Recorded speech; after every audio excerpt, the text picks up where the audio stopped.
أشرف حكيمي منح كأس أفريقيا إشعاعا إضافيا. أمر تجلى في حضور نجم ريال مدريد كيليان مبابي لمواجهة أسود الأطلس الأخيرة أمام مالي. في مسرح الكان لكل نسخة نجم شباك، وفي المغرب تصادف أن يكون النجم الأول من أهل الدار أشرف حكيمي، وإن غاب عن الملعب مضطرا يفرض ذكره على كل لسان. قطار باريس سان جيرمان السريع يجذب إليه وإلى البطولة كل اهتمام، وهنا في العاصمة الرباط تجلى الاهتمام في من أثث مدرجات ملعب الأمير مولاي عبد الله. دعوة من نوع خاص قدمها حكيمي إلى زميله السابق وصديقه الدائم كيليان مبابي.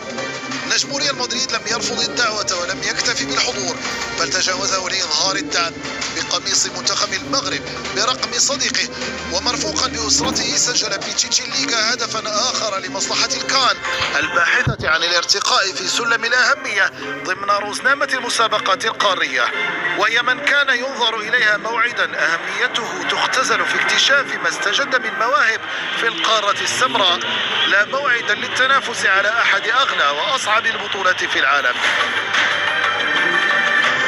مبابي لم يكن وحده من قطع المتوسط جنوبا من أجل حكيمي، بل فعل ذلك أيضا النجم الكوميدي الفرنسي المغربي جمال الدبوز، وقبله سجل أسطورة كرة القدم الفرنسية زين الدين زيدان حضوره أيضا في عاصمة المملكة المغربية خلال الظهور الأول لابنه لوكا في كان المغرب.